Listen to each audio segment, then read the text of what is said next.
Hi there, I'm Birgit O'Connor and welcome to my studio. Today I have a guest artist, my granddaughter Gwen, and we're going to show you how you can easily paint a very simple mama and baby koala bear. You're going to learn more about the wet and wet application, how you can paint outside the lines, and keep it really simple. It's all about using student grade materials and really simple colors. And you can always come back in and add some squiggly lines. So, Gwen, what did you think about the wet into wet application? I think it's gonna be very fun. And do you think that a beginner would enjoy this? Yes. Very simple. Okay, so let's get started and have some fun. Now for this lesson, we'll be painting a mama and a baby koala bear. I've already got the tape down around my image, so I have a good idea of where the painting's going to be. And what I'm trying to decide right now is, do I want to start painting the koala bears first or do the background? Now the reason why I'm thinking about it is if I paint the koala bears first, I might go a little too dark. And I think I want to add some greens and blues to the background.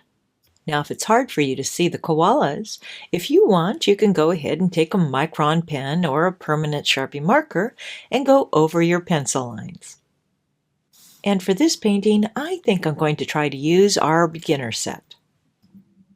Now you can see my mixing area is pretty dirty, and I probably should clean it out.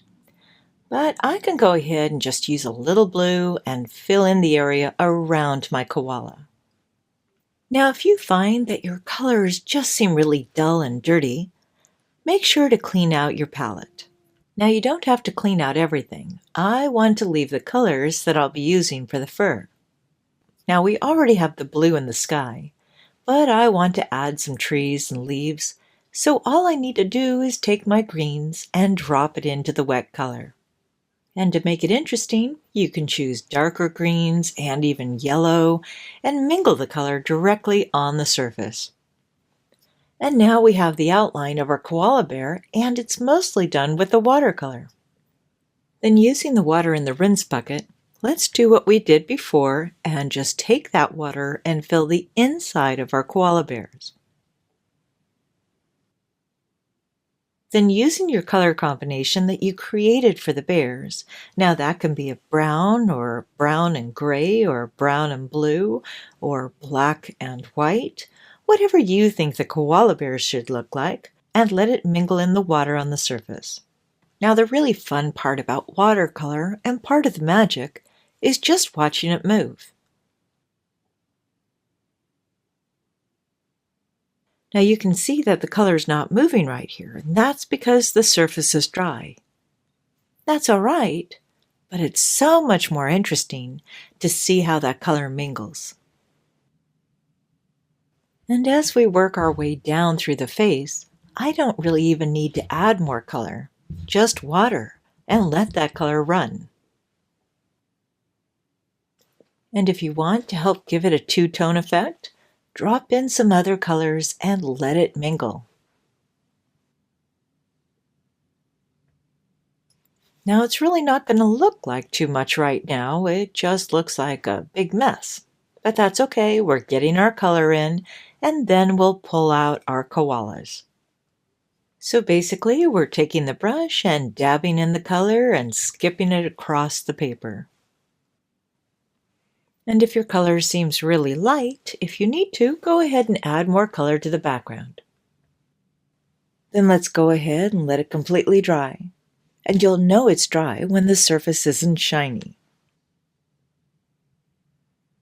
Then once it's dry, using an ultra-fine tip permanent Sharpie marker or a micron pen, let's try to find our koala bears in all of this color.